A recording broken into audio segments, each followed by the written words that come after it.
Hello students, YouTube channel साधना में आप सबका स्वागत है। बच्चों, आपकी क्षितिज पुस्तक के काव्य खंड से पाठ 12 यानी कैदी और कोकिला पाठ चल रहा था। इसकी व्याख्या हम आपको समझा चुके हैं और व्याख्या के बाद इसके बहुविकल्पी प्रश्न भी स्पष्ट किए जा चुके हैं। आज आपके सामने हम महत्वपूर्ण प्रश्न लेकर आए हैं जो 2-2 अंक के आपकी परीक्षा में आते हैं। तो उन प्रश्नों का प्रारूप क्या होता है, किस तरह से हमें प्रश्न का कौन सा उत्तर कितने शब्दों में देना चाहिए, किस तरह की भाषा का हमें प्रयोग करना चाहिए, तो ये सारी चीजें आपको इन प्रश्नों के अंदर दिखाई देंगी। इनको आपको ध्यानपूर्वक सुनना और समझना है। सबसे पहली बात जरूरी होती है प्रश्न को अच्छी प्रकार से समझना। यदि प्रश्न आपको अच्छी तरह से स्पष्ट हो गया, समझ में आ गया, तो आप उसका उत्तर अपने शब्दों में लिख सकते हैं। क्योंकि यदि व्याख्या आपको इसीलिए समझाई जाती है ताकि पूरी कविता का जिस्ट, पूरी कविता का सार आपके मस्तिष्क में बना रहे और फिर कोई भी प्रश्न आपसे पूछा जाए आप उसे समझकर अपने शब्दों में उसका उत्तर दे सकें। फिर भी आप ये प्रश्न इतने महत्वपूर्ण हैं आपके लिए कि यदि ये सारे प्रश्न आपने ध्यान से सुन लिए, ध्यान से आपने इनको समझ लिए, तो कोई भी प्रश्न आपकी परीक्षा में आए आप उसका उत्तर आसानी से दे सकते हैं। उसमें कोई भी समय आपको लगाने की जरूरत नहीं पड़ेगी। फर्स्ट प्रश्न आपका है, कवि कहाँ, किस लिए और किन के साथ कैद है। ये आपको बताया गया था कि इसके कवि जो माखनलाल चतुर्वेदी हैं, वो स्वाधीनता आंदोलन में भागीदारी करने के कारण अंग्रेज सरकार के द्वारा कारागार में डाले गए हैं। तो इसलिए पूछा है कि कवि कहाँ, किस लिए और किन के साथ कैद है। कवि स्वतंत्रता आंदोलन में भाग लेने के कारण अंग्रेजों की जेल में बंद हैं। 2 के उत्तर आ गए आपके। वह स्वतंत्रता सेनानी हैं, फिर भी डाकू, चोरों और बटमारों के साथ वहां कैद हैं। तीनों उत्तर आपके आ गए। कहाँ का मतलब हो गया, अंग्रेजों की जेल में, किस लिए, स्वतंत्रता आंदोलन में भाग लेने के कारण, किन के साथ कैद हैं, डाकू, चोर और बटमारों के साथ कैद हैं। यह जेल अपराधियों के लिए है, लेकिन यहाँ स्वतंत्रता सेनानियों को भी कैद में रखा जाता है। नेक्स्ट है आपका, कवि ने कोयल की कूक को हुक पढ़ना क्यों कहा है। जबकि आमतौर पर कोयल की आवाज को कूकना कहा जाता है, लेकिन यहाँ पर हुक पढ़ना क्यों कहा है। साधारणतया कोयल के बोलने को कूकना कहा जाता है और उसके कूकने की ध्वनि अत्यंत कोमल और मधुर होती है। रात के समय कोयल के कूकने की आवाज में कवि को भारी पीड़ा, वेदना का अनुभव हुआ, इसलिए कवि ने उसकी कूक को हुक पढ़ना कहा है। मतलब उसकी जो आवाज थी उसमें कवि को ऐसा महसूस हुआ कि मानो बहुत बड़ी कोई वेदना है जो कि कोयल के हृदय में बसी हुई है। उसी पीड़ा, उसी दुख, उसी कष्ट के कारण उसकी आवाज भारी दिखाई दे रही है या करुणा से परिपूर्ण दिखाई दे रही है, इसलिए कवि ने कूक को हुक पढ़ना कहा है।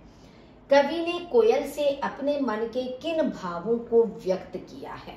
जब कोयल के और कवि के बीच में एक तरह से वार्तालाप चल रही है, तो कवि ने अपने मन के कौन कौन से भाव कोयल के सामने व्यक्त किए। कवि ने कोयल से अपने मन के दुख, असंतोष, निराशा तथा ब्रिटिश सरकार के प्रति आक्रोश के भावों को व्यक्त किया है। मतलब जो जो भावनाएं कवि के हृदय में थी कि उनके मन में दुख था कि उनका देश गुलाम है अंग्रेजों का, या अंग्रेज सरकार के प्रति असंतोष उनके मन में था, निराशा का भाव था, या ब्रिटिश सरकार के प्रति जो गुस्सा था, जो क्रोध था, जो आक्रोश था, वे सारी भावनाएं उन्होंने कोयल के सामने अभिव्यक्त की थी। दावानल का अर्थ काव्य के संदर्भ में स्पष्ट कीजिए। दावानल का अर्थ वह आग जो 2 पेड़ों की डालियों के घर्षण के फलस्वरूप उत्पन्न होती है और जंगल में फैल जाती है। ये तो दावानल का शाब्दिक अर्थ हुआ। अब काव्य के संदर्भ में पूछा है, तो काव्य के संदर्भ में इसका अर्थ अंग्रेजों के अत्याचार पूर्ण व्यवहार के कारण लोगों में फैले आक्रोश से है। जो उग्र रूप लेता जा रहा है, जिसमें जलकर सब कुछ नष्ट हो सकता है। जैसे आग है, जंगल में तीव्रता से फैलती चली जाती है, चारों तरफ फैल जाती है, एक प्रचंड रूप धारण कर लेती है। वैसे ही जो अंग्रेजों के अत्याचार भारतवासियों के ऊपर हो रहे थे, तो उनके उस व्यवहार के कारण लोगों के, भारतवासियों के मन में एक आक्रोश है, जो कि एक उग्र रूप लेता चला जा रहा था, भयंकर रूप लेता जा रहा था, कि जिसमें आकर सब कुछ नष्ट हो सकता था, समाप्त हो सकता था। काली लहर कल्पना काली से कवि का क्या आशय है? काली लहर कल्पना काली से कवि का तात्पर्य है कि देश में चारों ओर निराशा की लहर, लहर का मतलब भावना, निराशा की भावना व्याप्त है। स्वतंत्रता सेनानियों और क्रांतिकारियों को कैद करके भयानक यंत्रणाएं दी जा रही हैं। यंत्रणाएं का मतलब उनको कष्ट देना, पीड़ा देना, इसलिए मन में बुरी बुरी कल्पनाएं उठती हैं, हर ओर निराशा ही निराशा है। नेक्स्ट है, कवि ने ब्रिटिश अकड़ का कुआं कैसे खाली किया? ब्रिटिश सरकार के अधिकारियों ने स्वाधीनता संग्राम के सेनानी कवि को घोर यातनाएं दी, यहाँ तक कि उससे पशुवत का मतलब होता है पशुओं जैसा या पशु के समान व्यवहार किया गया। कोल्हू चलाने के लिए बैल की जगह उसे जोता गया, किंतु कवि ने इन सब यातनाओं को भी चुपचाप झेल लिया। इससे अंग्रेजों का घमंड चूर हो गया, उनकी अकड़ ढीली पड़ गई। इस प्रकार चरस के द्वारा पानी खींचकर मानो वह ब्रिटिश अकड़ का कुआं ही खाली कर रहा था। मतलब कारागार में कवि को जितनी भी यातनाएं पीड़ाएं दी जा रही थी, कवि ने उसका कोई विरोध नहीं किया, चुपचाप रहकर वो सारी यातनाएं और पीड़ाएं झेलता रहा।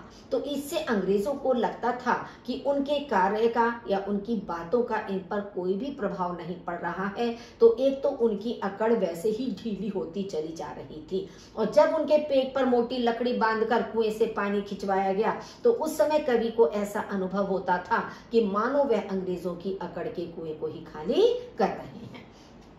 कोयल और कैदी कवि के बीच की समानता को स्पष्ट कीजिए। कोयल और कैदी कवि दोनों ही गुलाम देश के वासी हैं। मतलब जैसे कोयल गुलाम देश की वासी है, वैसे ही कवि भी गुलाम देश के वासी हैं। अंग्रेजों द्वारा किए जा रहे अत्याचारों के कारण दोनों ही दुखी हैं।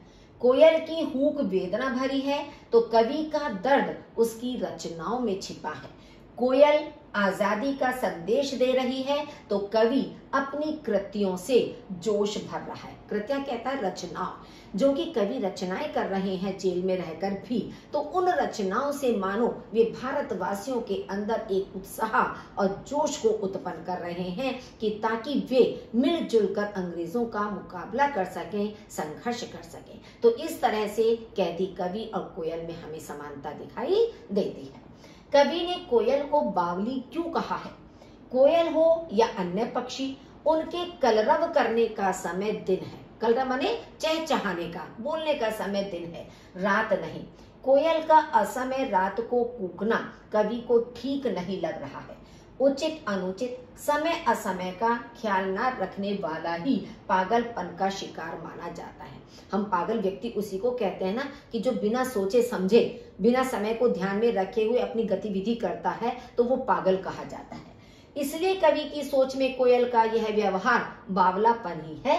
कवि का हृदय पहले से ही दुखी था, अब कोयल की हूक ने कवि की वेदना को और भी अधिक तीव्र कर दिया है, इसलिए कवि ने कोयल को पागल या बावली कहा है। कवि ने कोयल को मरने की मदमाती कहा है, इसका आशय स्पष्ट कीजिए।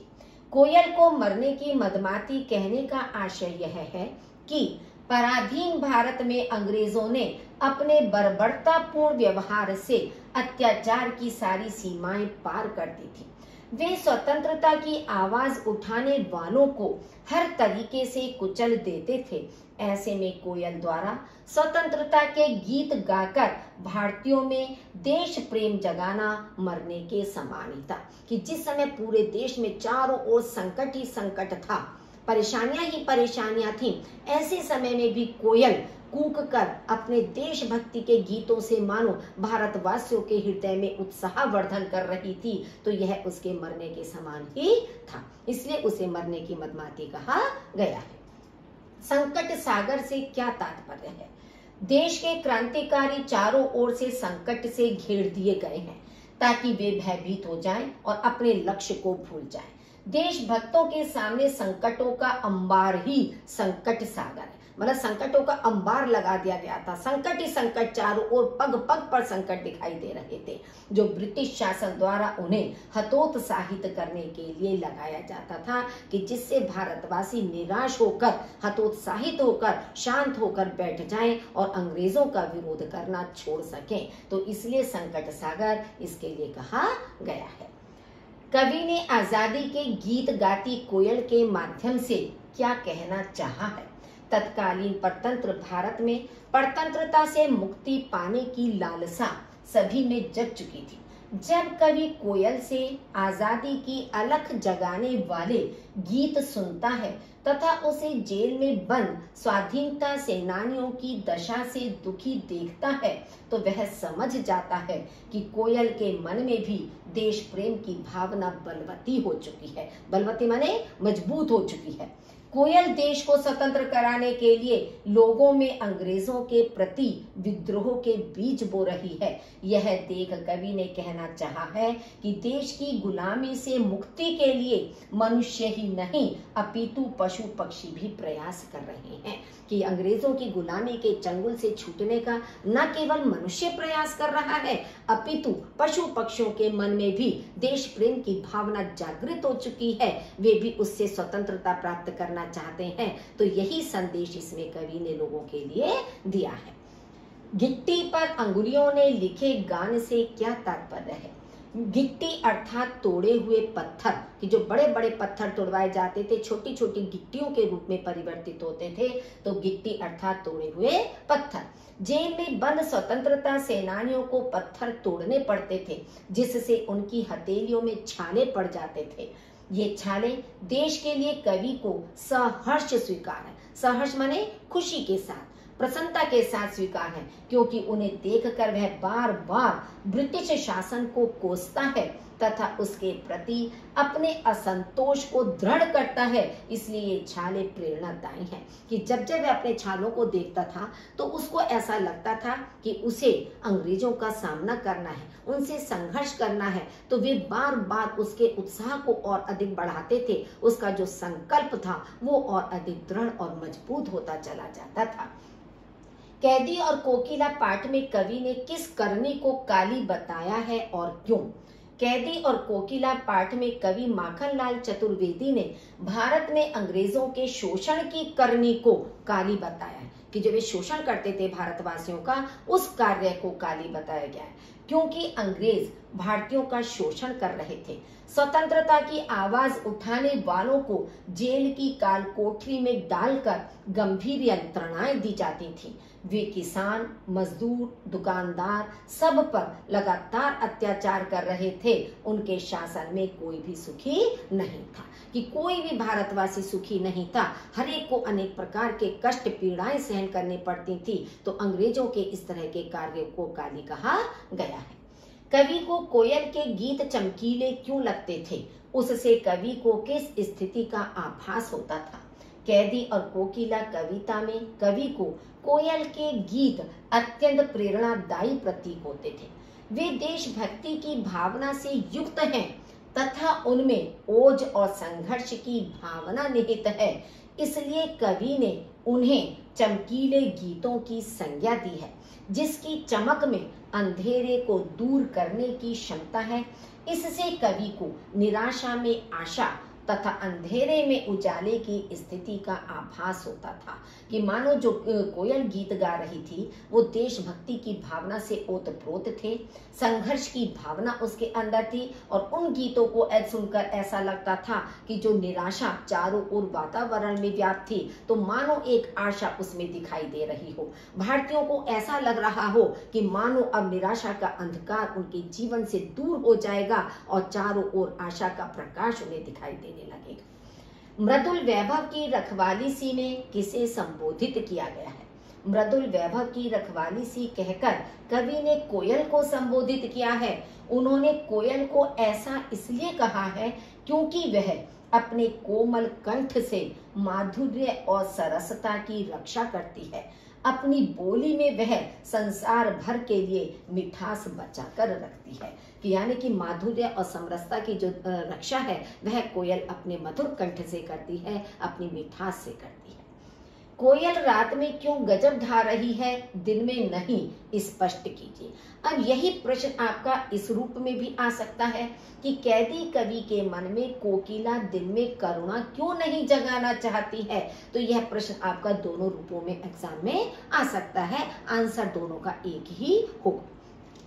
दिन में यातना, संघर्ष एवं परिश्रम के समय अपनी पीड़ा को प्रकट करके कवि शोषकों एवं अत्याचारियों के समक्ष अपनी कमजोरी व्यक्त नहीं करना चाहता। शोषक कहते हैं शोषण करने वाला, यानी कि अंग्रेज। जो अंग्रेज अधिकारी हैं, ये जो अंग्रेज मतलब नियुक्त किए गए हैं वहां पर, तो वह उनके सामने अपनी कमजोरी को व्यक्त नहीं करना चाहता। वह ब्रिटिश शासकों के सामने अपनी हीन अवस्था का प्रदर्शन करके अपनी मातृभूमि के गौरव एवं दर्प को कम करना नहीं चाहता है। दूसरी ओर अंग्रेज अफसर भी स्वतंत्रता सेनानियों को दिन में एकत्र नहीं होने देते थे, इसलिए वे रात में गुप्त रूप से योजनाएं बनाते थे। उन्हें ऐसा करते देख कोयल भी रात में कवि को कुछ संदेश दे रही है।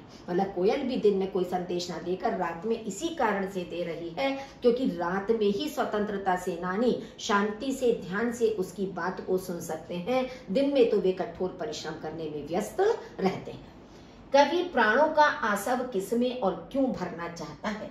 कवि प्राणों का आसव अर्थात प्राण शक्ति देश के लोगों में भरना चाहता है ताकि लोग नई ऊर्जा से भरकर अपनी परतंत्रता को समाप्त करने का बीड़ा उठा लें और आवश्यकता पड़ने पर अपने प्राणों की बलि देने से भी पीछे ना हटें। यानी कि अपने जीवन का बलिदान देकर वह लोगों को ये प्रेरित करना चाहते हैं कि यदि तुम्हें भी अपने जीवन को कुर्बान करने की आवश्यकता पड़े तो देश को स्वतंत्र कराने के लिए तुम्हें भी उससे पीछे नहीं हटना चाहिए। तो इस तरह की ऊर्जा, इस तरह का उत्साह वे भारतवासियों के अंदर भरना चाहते हैं। कवि जेल में कैद रहते हुए भी अंत में क्या निर्णय लेता है। गुलाम देश का वासी होने पर भी कवि ने आजादी के गीत लिखे। वह आगे भी इसी प्रकार क्रांतिकारी रचनाएं लिखेगा तथा गांधी जी के आह्वान पर लोगों को इसी प्रकार चेतना से परिपूर्ण करता रहेगा। यानी कि वह देशभक्ति से युक्त कविताएं लिखने से पीछे कभी नहीं हटेगा। लगातार वह देशभक्ति की कविताएं लिखता रहेगा और जब जब गांधी जी का आह्वान होगा तब तब वह अपनी इन कविताओं से भारतवासियों के हृदय में देशभक्ति की अलख जगाता रहेगा। मेरा 10 फुट का संसार किसे और क्यों कहा गया है। कवि द्वारा मेरा 10 फुट का संसार जेल की अपनी कोठरी को कहा गया है क्योंकि वहां से उसे बाहर निकलने नहीं दिया जाता था। उसी कोठरी में उसे अपनी सभी प्रकार की गतिविधियां करनी पड़ती थी। उसकी दुनिया उसी कोठरी तक सीमित रह गई थी, इसलिए उसे वह अपना संसार कहता है। मतलब जो 10 फुट की कोठरी उसे दी गई थी, उसे अपने जीवन के सारे कार्य उसी में करने होते थे, उससे बाहर निकलने की इजाजत उसको नहीं थी। इसलिए कवि ने उस काल कोठरी को ही अपनी दुनिया या संसार कहा है। आपके विचार से स्वतंत्रता सेनानियों और अपराधियों के साथ एक सा व्यवहार क्यों किया जाता होगा। पराधीन भारत में अंग्रेज शासक थे और भारतीय शासित। भारतीयों द्वारा स्वतंत्रता की मांग करना उनकी दृष्टि में अपराध था। वे उनकी मांग को या उनके विद्रोह को कठोरता से कुचल देना चाहते थे। वे भारतीयों से अपराधियों सा व्यवहार करते थे ताकि अन्य भारतीय स्वतंत्रता की मांग ना करें तथा किसी प्रकार का विद्रोह ना करें। तो जैसे कि मतलब गलत कार्य करने वाले अपराधियों के साथ व्यवहार किया जाता था, वैसा ही व्यवहार अंग्रेज शासक भारतवासियों या स्वतंत्रता सेनानियों के साथ करते थे कि ताकि उनके अत्याचारों से परेशान होकर वे उनका विद्रोह करना छोड़ दें और अन्य भारतवासी भी उनका विद्रोह ना कर सकें, इसलिए वे एक जैसा व्यवहार करते थे। बच्चों, अभी तक अगर आपने मेरा चैनल लाइक नहीं किया है तो प्लीज उसे लाइक कर दीजिए, अपने साथियों के साथ अधिक से अधिक उसे शेयर कीजिए ताकि आपके साथियों को भी इसका लाभ मिल सके, चाहे आपके विद्यालय के साथी हो, चाहे आपके साथ कोचिंग आदि में पढ़ने वाले साथी हो। और यदि अभी तक आपने चैनल सब्सक्राइब नहीं किया तो प्लीज उसे सबसे पहले सब्सक्राइब कर दीजिए, बेल आइकन कर दीजिए ताकि नोटिफिकेशन आपके पास समय से पहुंच सके। सुनने के लिए आपका बहुत बहुत धन्यवाद।